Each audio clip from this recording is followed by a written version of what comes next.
Welcome to the Prison Pod, a podcast for all people experiencing incarceration. The mission of this podcast is to save lives, restore hope, reduce suffering, and recidivism. Many show ideas come directly from the listeners, so please write the host. Prison Pod, Post Office Box 294, Orono, Maine, 04473.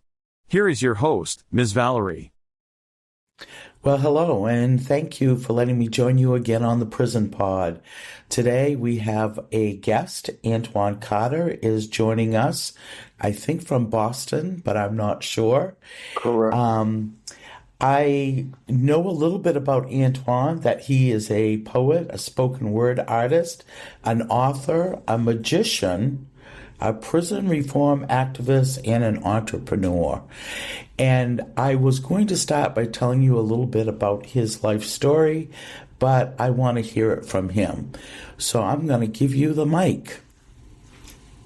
Again, my name's Antwan Carter. I'm all of those things that Valerie mentioned. I did 15 years and 9 months. I recently was released last year, January 17th. Since I've been home, I just kind of hit the ground running, just trying to get my life situated and acclimated. I just moved into my own apartment last Wednesday, January 17th. So a year from when I got out was a year I moved into my apartment the next year. So that's how God works, right? Just, when you honoring God and doing what you need to do, and just, show you favor and just I'm blessed. So, I want to welcome you home, and it's great that you have your own place after just a year, so congratulations on that. Thank you. I appreciate it. Do you want to talk a little bit about how you got from being in prison to this point? That's a long journey. So I got convicted in 2010. I was charged with murder in 2007. I believe it was either September or October, but I think it was September. September I got charged. Oh, it could have been October. It was one of those. 2007 I was charged with murder. It was like a secret indictment. I was in a hole doing time for probation violation. And, they came with the news that I was being charged with murder. But, to kind of fast forward and give you like a concise summary of like what kind of happened. So after I got charged with murder, I was appointed a lawyer. The lawyer I had, she was a female, and I didn't like how she was kind of like, representing me in court the day I got arraigned. And I already had in my mind, like, if I'm being charged with murder, I need someone that's going to represent me to the fullest and knows what they're doing. And I was looking at my co-defendant's lawyer and how confident he was and just how he seemed like relaxed as he was in the courtroom and just navigating the courtroom. So I made a mental note to myself, like, yeah, I got to get another lawyer. So I told her after, like, yeah, you ain't got to worry about, like, representing me. I already, going to be getting my own lawyer. My family's going to put some money together so I could get this lawyer. So, thank you, but I'm all set. And so after that was when I got arraigned to district court. Then I got indicted like 2 weeks later. And then I got arraigned to Superior Court. And when I got arraigned to Superior Court, she tried to get another lawyer that she was friends with to come talk to me. As a black guy. And he was trying to be like, basically persuade me like to keep it. Like, what are you doing? You're stupid. You got a good lawyer. Like, you don't even know what you're doing. And your co-defendants, telling on you and you don't even know. And, at that time, I'm 18 at the time. So I'm kind of impressionable. Like, what? So I'm kind of just like, what the hell's going on? And so, I call over to my co-defendant after the lawyer leave. And I'm like, yeah, I got to talk to you, man. And I'm like, yo, she's trying to say you telling on. She's like, what? And he got mad. Like, I ain't going to tell on you. I ain't nothing to tell on. And X, Y, and Z. And I'm like, yeah, I don't know, but she's saying that though, right? So, she was lying. Come to find out she was lying anyway. She thought she could manipulate me and use the black guy to kind of like persuade me to keep her. So I was in state prison already at the time. I was 18 and I'm around people that's doing life. So when I got a rank in charge, I always naturally gravitated towards older people and people that got experience, to get their wisdom. And I just kind of started talking to them and they started, showing me how to, prepare defense for my case and how to fight and represent myself. And, there was like anytime you send a letter to your lawyer, always carbon copy it And you keep a copy for yourself in your file. You tell me you want everything. So I was just doing what they was telling me to do, and then just after like a month, she withdrew off my case. It was just funny, so it was just revealing of what her intentions was. And then years down the line, I ended up finding out that lawyer was actually a lawyer that sell people out, and I was actually was doing time with a guy that got natural life, Andre Walker. And that was his lawyer. She sold him out. So, just hearing she's not really a good lawyer. So I was saved, but I ended up getting a good lawyer. His name was Barry Wilson. He was representing me, and public defender, but he was a private attorney, so I got him pro bono. But he was a zealous advocate, and he was fighting for me. He believed in my innocence, and I ended up going to trial 3 times. So my first 2 trials resulted in hung juries, and on my second trial, the only witness in the case, because it's a circumstantial case and there was no evidence to tie me to the crime, but this witness that said they seen me get in a car and that was a part of a joyride and whatever, thrill kill to kill somebody, was there, but didn't see me actually shoot the person, but seen me get out the car with a gun and come back to the car and didn't see the shooting happen. End up committing perjury on the case while it was under redirect from the prosecutor, saying that, I made it up, the police coerced me and forced me to say that these 2 individuals, committed this crime. And so, my lawyer, my co-defendant's lawyer, and me and my co-defendant's looking like, yeah, this case is over. We're supposed to go home. My lawyer's like, you got to just basically direct the verdict, throw it out, let these dudes go home. Like, we just had this witness sit on the stand for 4 days saying this concocted story. And then when the prosecutor gets up to try to rehabilitate their witness, they, admit, like, yeah, listen, I only said this because y'all was pressuring me and threatening me and my mom's. And, so basically I was doing what y'all told me to do. But I was never there. I don't know nothing about it, X, Y, and Z. So the jury then heard this story that, this made up story, and then the witness, recants the story on the stand. So we thinking the case is over, but then the judge is, working with the DA, like, listen, no, we're not. This case is still going forward, like.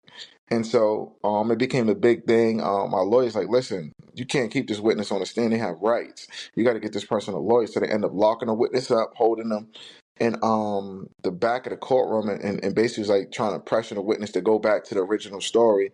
And then they had the lawyer the witness now had a lawyer, so the lawyer's advising them to invoke the fifth, like, because anything you say is going to be incriminating and going to be used against you. So it became a big legal battle. So I ended up, finishing the trial. It lasted like a month. I ended up getting another hung jury. I didn't get it not guilty, which I thought I should have and thought we was, but we didn't. And then I ended up getting a new prosecutor on the case, and they put the best prosecutor that they had, the ADA first assistant, Josh Wall, on my case, and he tried the case totally different than the former prosecutor that was assigned to the case. So everything that was being presented to the jury and to the court which was evidence or whatever, was totally different when he tried it. He had things that had nothing to do with the case being presented as if it was facts or as if it was evidence to prove what happened on the day that was in question. So long story short, the judge and the DA, they was tired of the case. It was a political case. They like, we got to get this case over with. So they threw everything in but the kitchen sink, to make sure that there was a verdict. And then I got found guilty. So I got found guilty in 2010, December 2nd. I was served. I was sentenced to natural life in prison. I went back upstate. I was 22 at the time. I was sentenced to MCI, Cedar Junction, Walpole. I went there, and my mental state then is like, oh man, like I'm going back to a place where I just was at, during probation time. And I know that there's been guys that's been locked up longer than I've been living, like, and I'm just, projecting myself into their frame of mind, like, how am I going to be able to survive? If I got to die in prison, like, just to have that thought, like your feet may never touch the ground again. That was just like a daunting, feeling to have in your mind and to, have to sleep and wrestle with every night, So I had an emotional moment in the cell and, reach out to your family and the people that's there for you. And, tell them don't forget about you. And, I just started on my journey. Like, I made a goal, like, I'm going to write my book, because at that time I started, like, writing poetry and, like, started getting serious with the writing. I'm like, I'm going to publish a book. And then I just started working on it, just working on writing and just working on my freedom. It was a process. It ended up taking I got convicted in 2010. I flipped my case in 2022 or 2000. I think it was 2022. I flipped my case. So it was like almost like a 12-year process. Like, my lawyer had other cases that he had before mine, and he wasn't gonna bypass theirs to do mine because he believed that I could flip my case or whatever, and that, my actual innocence. He goes by case basis. So, then I had 3 trials. So we had to get all the trial transcripts and, the show and the record to build, like, how the case was tried totally different from the first 2 trials, and how, I never got a fair trial, and how they was using the legal evidence. So it was a process, then I don't have money. So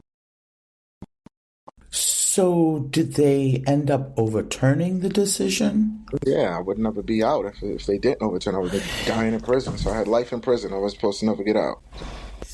And I'm assuming they have not compensated you in any way financially for that. Nah, it's because the way the case happened, like the way I overturned it. My lawyer wanted me to go to trial a 4th time. She felt like, she could, prove my innocence, and was begging me to, go to trial. But I'm like, man, I'm not, risking my freedom, just for money. I'm not even just for the word innocent, right? Like, at the end of the day, like, it's just a terminology. They already thought I was guilty, and they still think I'm guilty, regardless if I'm innocent or not. It's just a concept that people, hold on in their mind when it really means nothing, in reality, because the system's already flawed and the people in it, right?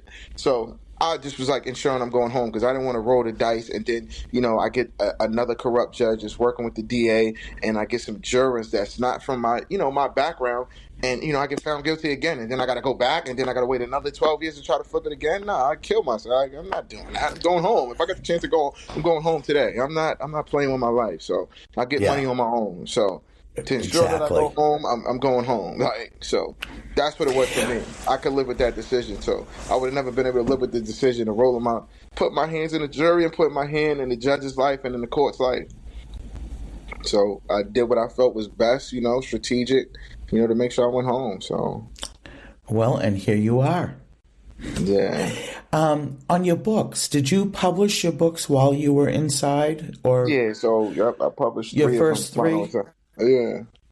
Yeah. So I'm working on my 4th one now, and I'm trying to get like a traditional publishing deal with a publishing company. I'm trying to get an agent. So when I was in prison, I just was like big on networking and just building, relationships with people, and just, kind of telling my story. And I just met a lot of people, like professors that I built relationships with that I'm friends with now. They actually invited me to speak at their schools. I spoke at their schools, to talk about my situation and talk about my journey in prison and what it was like to survive in there, and how did I survive, and what was the methods I used to push forward every day, dealing with all the negativity.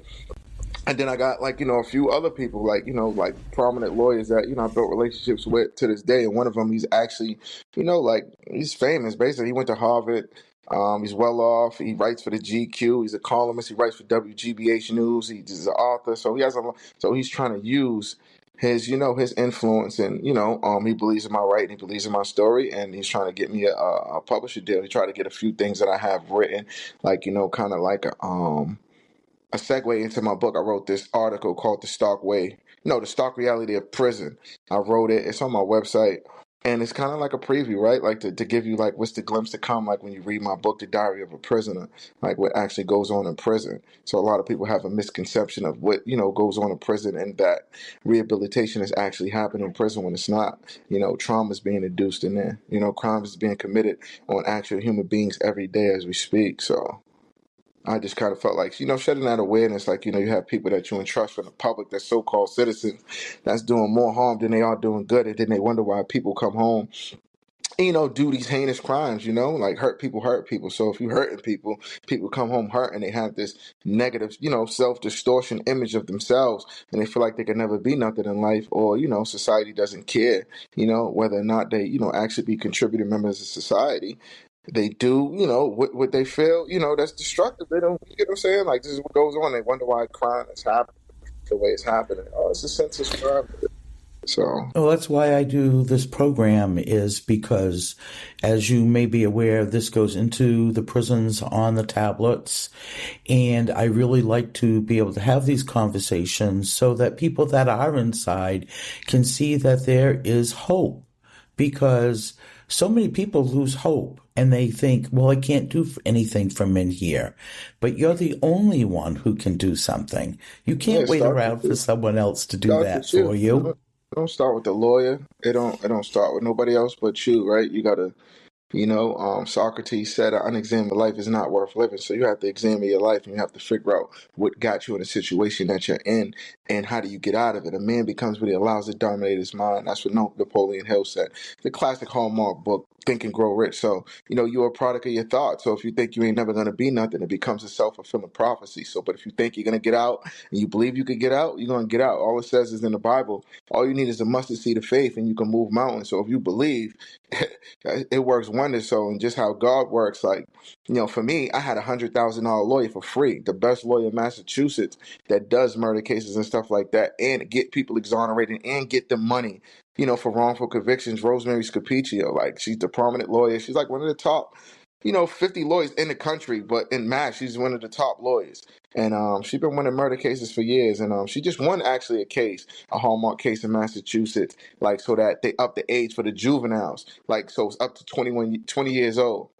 And juveniles can't get life, so you can only get, a second degree. So remember the Miller versus Alabama case, where, like, if you're a certain age and you commit a murder, you can't get life in prison, and they have to have certain things set in place because your brain is not fully developed. So she just won that case, like 2 weeks ago, like 2 weeks ago, she just won, So, I had a good lawyer, but I had it for free. I got it, through the grace of God and just how God works, So I just started building a relationship with God and just with myself and just educating myself and just start setting goals and had a vision board for myself. So since I came home, I just hit the ground running, went to a program, got my license, got my passport within a month.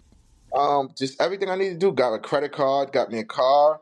I'm in school. I'm in my second semester. I've been winning awards. Like I'm like just doing what I need to do, but just staying focused. Like one of my writings got into the school magazine for fall 2023. But that started from just planning it, just visualizing and just knowing what I want for myself and just putting it down on paper. So everything that I've written down and that I wanted for myself, I brought home with me that I thought was important. All my ideas, my book that I was working on, The Diary of a Prisoner, and just, all my contacts and just moving forward with a plan. So I want to ask a question. When you came home, you said you went to a program. Did Yeah, you but have like a before, transitional program to go to? but for me, like, I got out like weird. So it wasn't like a traditional go home. Like, most people, like, when they get out, they're sentenced to a certain amount of time.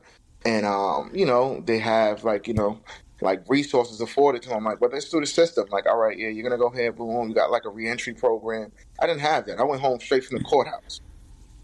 I got pled guilty and I went home from the courthouse. So, but me and my lawyer, us talking and just having a good relationship and knowing my situation, like I wasn't gonna be able to go back, to living with my family in Boston because my case happened in Boston, and they didn't want me there. They felt like that'd be a setup for me and for me to go backwards rather than go forwards because people that might have thought I had something to do with the case that I was charged with, put me in that lifestyle, people trying to do certain things to me. So we decided that it was best that, I go to a program, out of Boston in Massachusetts, but out of Boston, and just give me a different, opportunity and different chance and outlook on life. So I came home. My first 2 months, I was in a hotel. I was staying in a hotel. My social worker that my lawyer had got for me through the courts. Like, we had our own. I already knew the lady who we had actually got, and that's just how God works. My mother knew the lady, and it was on a retreat. And I had this other lady that was a social worker, and she was working with the courts, but I felt like she didn't actually know what she was doing. Like, she tried to help, and she just wanted to be a part of actually like righting or wrong. So she was trying her best, but I just was telling my lawyer, like, I don't feel like she knows what she's doing. And so we ended up getting somebody else, and then I stumbled upon this lady, and so kind of helped me. And I ended up going to the hotel. She had got some funds for me to be in a hotel until the program bed opened up because they kept me on a waiting list because I didn't know when I was getting out. I knew I was going to get out, but at that time, I was still waiting for the appeal to go through. And then when it went through, I didn't get a bail. Like, we put in an argument to get a bail. I had professors, like 5 professors write letters for me. I had several, people, like prominent people, like that hold jobs in society, advocating for me, like, yo, we believe this guy, you let him out, he's not going to reoffend, and we're going to, put our own personal, professional career on the line to ensure that he doesn't. And they still didn't let me out on bail. And I've seen people get let out on bail that was actually committing crimes in prison. Like, you get what I'm saying? I'm doing all this stuff and everything. I didn't get it. So it was just how things went. But I ended up getting out. When I got out, I went to a hotel. I was there for 2 months, and then I ended up going to the program. And and in the program, I did that for 9 months. Now I'm here. I'm in my own apartment. I just moved in last week on Wednesday, so this makes a week. So I've been in there. You know, Amazing. just It's amazing. definitely. I've been doing this work for 25 years, and we have guys that have been out 3, 4 years that still don't have their own places because no one will rent to them.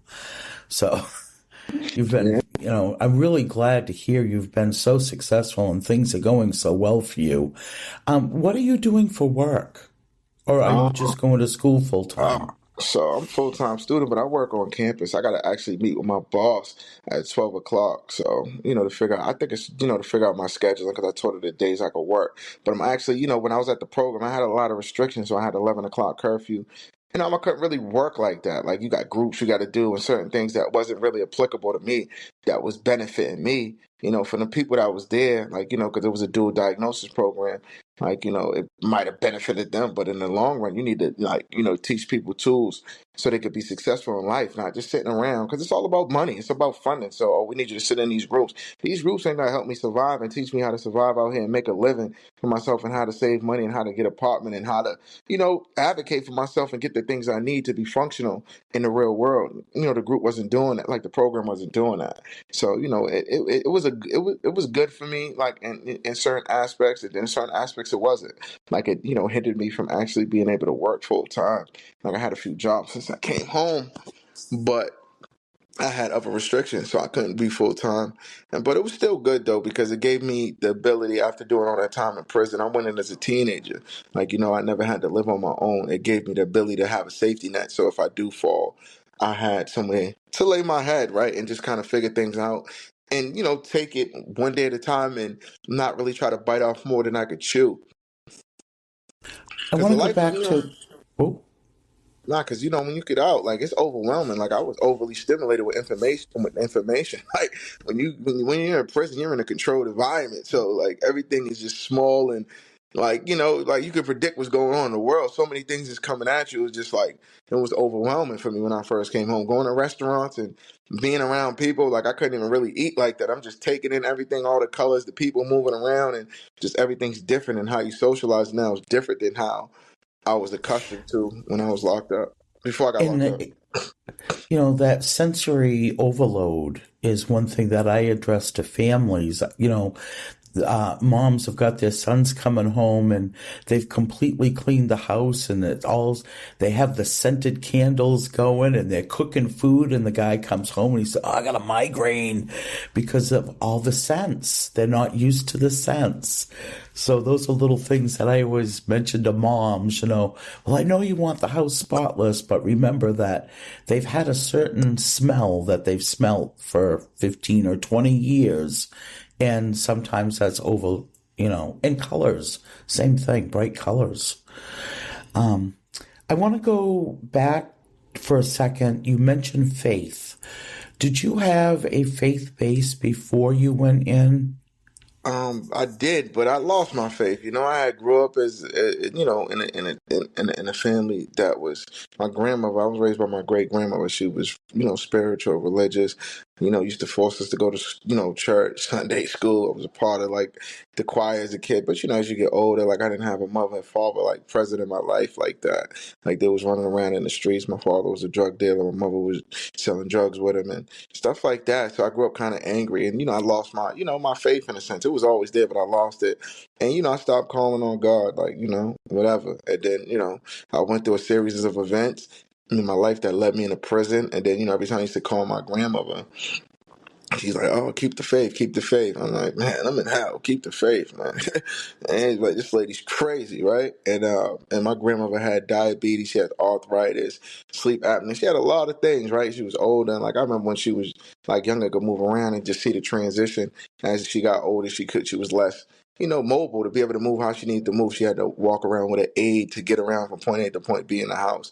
And just to see that, but, her body in pain, she never complained, always, called on God to give her strength. And just, seeing that model of faith for me, it was just something that was, a blessing to me. And it took for me to have my freedom taken away from me and everything. Like, God had to take everything away from me, to get me to come to him, like, to submit, right? I had to go through a lot of adversity and I had to humble myself. And once I humbled myself and I went to him, and I was one day smoking K2, and I'm in the South. I'm like, man, I always had dreams and aspirations of, doing something, with my intellect. I got a beautiful mind, and I'm like, man, I want to publish books. I want to do certain things. And one day I was smoking, I was high, and I'm in a single cell, and I just had a heart-to-heart with God. I'm like, listen, man, like, I just went to him, like, had a serious conversation, like how you have with somebody. I just, like, God, I need to get out of here, man. Don't let me die in here. Like, I got things I want to do. If you let me out, I promise I'm going to do X, Y, and Z. And it talks about when you make a vow to God in the book of Psalms, like, he honors that. And my life just changed that day. But once I did that, like, normally I used to go to sleep at 10 o'clock at night, and just something, I'll be trying to get the day over. I don't be trying to have the days be long in prison. Like, I'm trying to escape hell. So, and I'm like, man, something just told me to stay up. And I'm watching TV, and I turned into the religious station, Daystar. And then there was this pastor on there named Brian Houston from like Australia, like Cindy, Australia, I believe, or something like that. And he was talking, and everything he was saying was like just applicable to my life and what I was going through at that moment. And he was like, the path of a dream is a lonely road, and this is why God sends a helper. And at that time, I was working on publishing my first book, and nobody would support me. My mother, my cousins, none of them. They all on social media, like, oh, can you help me and all that? Can you call the publishing? They wouldn't help me. And I'm like, damn. And this dude, what he was saying, like, it was just like, it hit me. Like, yeah, the path of a dream is a lonely road. He was like, have you ever felt like, the people that you thought would be there for you, to support you in your dreams, and they wasn't there for you? And it was just like everything I was going through at that moment, I knew it was God talking. I'm like, oh, and I just started listening. And he was like, don't worry, keep the faith. God's going to send people to you. He sends you helpers. And then, I started, I read this book. And I've always been into like, networking and just reaching out to people and just pitching my ideas and never saying no for somebody else and seeing like, man, I just started writing like churches, and I just started writing different people I used to see on TV, telling them my story, and people just started writing me back. And people wonder why you don't get mail is because you don't write. Like, and I just started buying like books and stamps. These dudes be gambling at the poker table. I used to buy like 10 books and stamps, 50 stamps. Like every week, and I used to just send out letters. I used to send out like 50 letters a day. And send them out to different people, just writing. And I just started getting people, and I just started getting people to help me. And then, I just like some of the people are still here to this day. So it's a great support to have those letters coming in because, it lifts you up for one thing, getting the mail coming in, but it also gives you a chance to have a social life with people outside of the prison. Definitely. So definitely. The reason I had asked about faith is because one of the books that you wrote is called Sacred Lotus. And my first thought was, I was wondering if you was Buddhist. No. And but I talk about Buddhism in there, though. Like, I talk about different religions, man. Like, there's many truths to all religions, right? But, it's just finding the infrastructure, the underlying concept, but what's the truth about it? So I take that. I take, Sufism. I take different religions and I tie it in. And the concept of the book is just basically everybody has a dream in their heart. And if you follow that dream, you're going to have people that support you in your dream. You're going to have people that's against you. But just staying focused on them signs and listening to those, to your heart is going to lead you to your creative purpose in life. That's the premise of the book. Okay. Do you have a favorite poem that you've written? I got a few. I wouldn't say like favorite. I got a few though. Okay. And are both the Story of 1,000 Petals and Cartier's Rose, those are both poetry? Yeah. Yeah. And your new book though is not, right? Diary of a Prisoner. That's your life story? Yeah, it's my life story, what I've been through personally, being in the prison system, having, getting jumped by COs, having them spit my food, all type of stuff. Like, I'm just breaking down what really goes on in there, seeing, people get killed, just everything, just seeing like, how, staff, mental health professionals are in bed with the correctional staff and the nurses, dating the COs, and the COs is controlling, how, they treat prisoners, and they're not really there. You think people that's there to improve people's quality of life or be there to make a difference. When they're not, they're just there for a paycheck. Like, and the ones that are actually there for that, they get weeded out and they leave because they ostracize them. So I'm just showing the tactics that, the DOC uses to do that, right? To keep, so they got a system in place that they developed over years. And then I came across a book that, CO had written. And I'll talk about it. I think her name was Kelsey Kaufman, if my memory serves me correctly. It says prison officers in their world. And she breaks down like the code that they got. They got a code of ethics that they go by that's unwritten, us versus them. It's different things. So I break it down and I put it in the book. And then I also, give examples of how that actually applies, what she's talking about, how it's actually going on. From a prisoner's perspective, not just from a CO's perspective. Like, she's giving her perspective on, right. So I'm giving both perspectives and just, everybody draw the conclusion, like, this is what really goes on in prison. It ain't watered down. It ain't nothing you see on TV.